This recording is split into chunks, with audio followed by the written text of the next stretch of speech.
नमस्कार मंडळी, journey with Janhvi या चॅनलमध्ये मी जान्हवी तुमचं पुन्हा एकदा खूप खूप स्वागत करते। आज आपण पाहणार आहोत बोंबील वांग बटाट्याची चमचमीत अशी भाजी। चला तर आपण आपल्या रेसिपीला सुरुवात करूया। आता आपण हे सुके बोंबील घेतलेले आहेत, ते पहिल्यांदा आपण साफ करून घेऊया।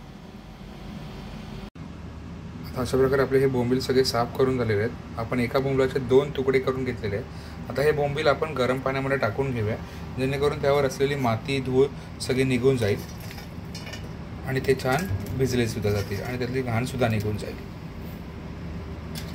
आता असेच आपण एक 5 ते 10 मिनिटं यामध्ये भिजत ठेवून देऊया। भाजीसाठी 2 वांगी घेतलेत मोठ्या साईजची, एक मोठ्या साईजचा मी बटाटा घेतलाय विदाउट साल काढता।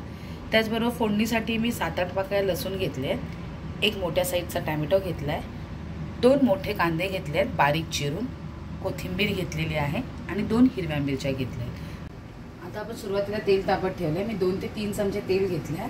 तेल माझं छान तापलंय, त्याच्यामध्ये आपण सुरुवातीला 2 मध्ये चिरलेल्या मिरच्या टाकणार आहोत। त्यानंतर मी 7 ते 8 पाकळ्या लसणीच्या छान ठेचून घेतल्या, त्या टाकून घेऊया आणि हे व्यवस्थित थोडं भाजून घेऊया आपण तेलात।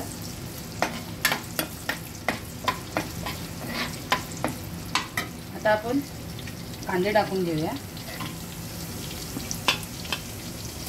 कांदा आपल्याला जास्त भाजायचा नाही आहे, जास्त लालसर होईपर्यंत मीडियमच भाजून घ्यायचा आहे सुरुवातीला।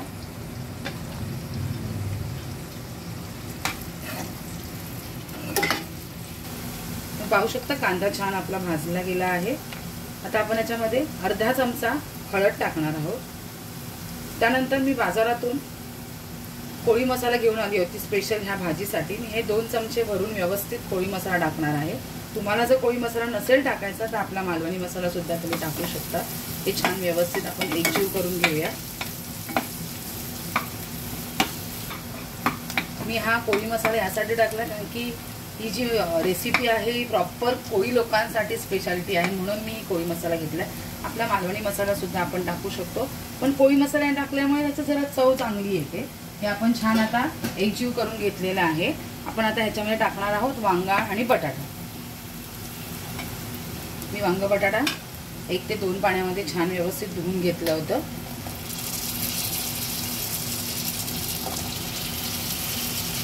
वांग बटाटा 2 ते 3 मिनिटं आपण व्यवस्थित त्या मसाल्यामध्ये व्यवस्थित परतवून घेऊन थोडा 5 मिनिटं शिजत ठेवणार आहोत।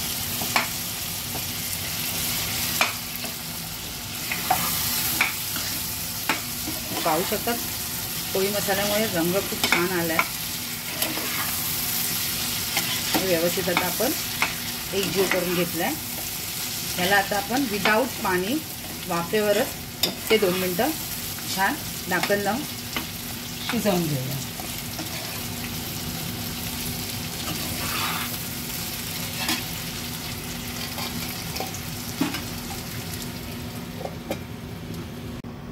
आता आपली 5 मिनिटं झालेली आहेत। वा वा किती छान आपलं हे शिजलेलं सुद्धा आहे व्यवस्थित।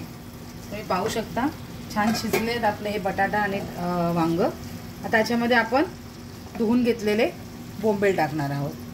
सुरुवातीला आता आपण हे बोंबील गरम पाण्यामध्ये भिजत टाकले होते, ते बोंबील तुम्ही बघू शकता छान स्वच्छ धुवून घेतले आहेत मी 2 ते 3 पाण्यात। आता हे आपण बोंबील टाकून घेणार आहोत त्याच्यात आणि त्यानंतर आपण त्याच्यावर टोमॅटो सुद्धा एकत्र टाकणार आहोत, त्यामुळे टोमॅटोचा आंबटपणा ह्या बोंबलाला व्यवस्थित लागून येईल।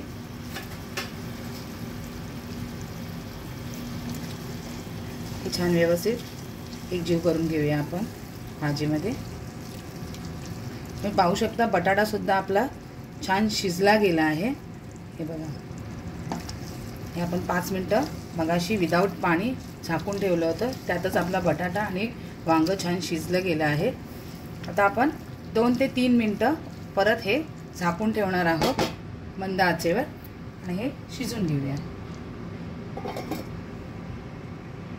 मी 1 चमचा तांदळाचं पीठ घेतलेलं आहे, त्याच्यामध्ये आपण थोडंसं आता गरम पाणी टाकून घेणार आहोत। मी हे याच्यासाठी घेते कारण की हे ना त्याच्यामध्ये जे आता आपण बोंबलाचं बनवतोय त्याच्यासाठी घट्टपणा चांगला यावा म्हणून हे आपण तांदळाचं पीठ टाकणार आहोत। हे जास्त पण टाकायचं नाहीये, थोडंसंच तांदळाचं पीठ टाकायचं आहे। हे व्यवस्थित घोळ तयार करून एकत्र एकजीव करून घ्यायचा. व्यवस्थित त्यातल्या गुठळ्या व्यवस्थित सगळ्या मोडून गेल्या पाहिजे. आता आपण हा गोळ आपल्या ह्या भाजीमध्ये टाकून घेणार आहोत. तुम्ही पाहू शकता आपली भाजी छान शिजली गेली आहे. बोंबीलसुद्धा छान शिजले आहे. आता आपण हा गोळ याच्यावरती छान ओतून घेऊया. त्याचबरोबर आपण थोडेसे त्यावर कोकमसुद्धा टाकून घेऊया आणि हे मिश्रण एकजीव करून घेऊया.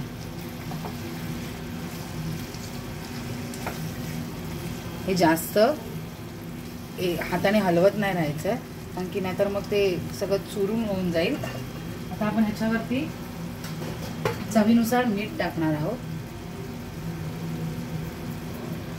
आणि पुन्हा एकदा हे आपण व्यवस्थित एकजीव करून 2 मिनिटं छान झाकून ठेवणार आहोत.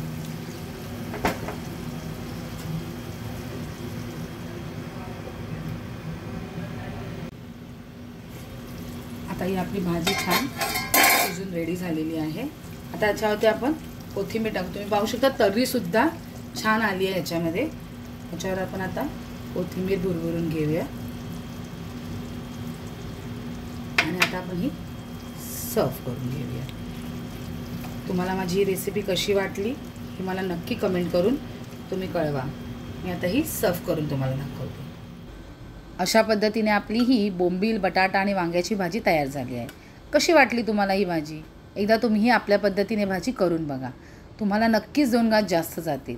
आणि तुम्हाला जर हा माझा व्हिडिओ आवडला असेल आणि तुम्ही माझ्या चॅनलवर नवीन असाल तर प्लीज माझ्या व्हिडिओला लाईक आणि शेअर करा. आणि अजूनही कोणी माझ्या या जर्नी विथ जान्हवी या चॅनलला सबस्क्राईब केलं नसेल तर प्लीज सबस्क्राईब करायला मात्र विसरू नका. धन्यवाद.